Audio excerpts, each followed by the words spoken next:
Ayan, magandang hapon mga kakupal. Dahil ngayon ay Saturday, pupunta kami sa bukid ng aking mga kaibigan.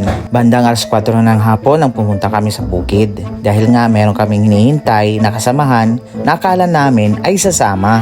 Yun na nga, dahil hindi dumating ng aming mga kasama, kaya nagpa siyang may-ari ng farm na kami ay aalis na. At yan nga dahil may sakalayuan ang farm ng aking kaibigan, patuloy pa rin kami sa paglalakad.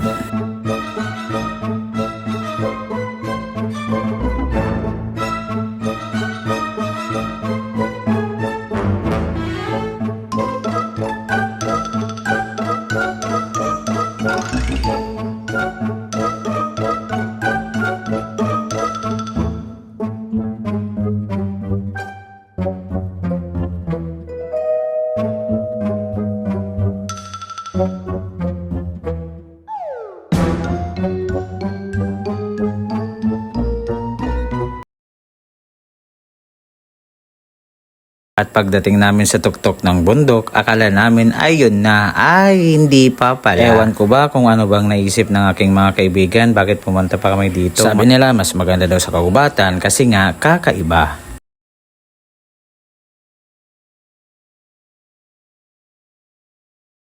At ayun na nga ang ating lola, napakaganda. Dahil nga sa campfire ang ating gagawin, marami kaming dala-dala para sa mamayang gagamitin. At ayan nga, ang isa naming kaibigan, parang may pinagdadaanan. Naku, pag-ibig niya naman yan. At yun nga, nakarating na kami sa aming destinasyon. Abay, napakaganda nga naman.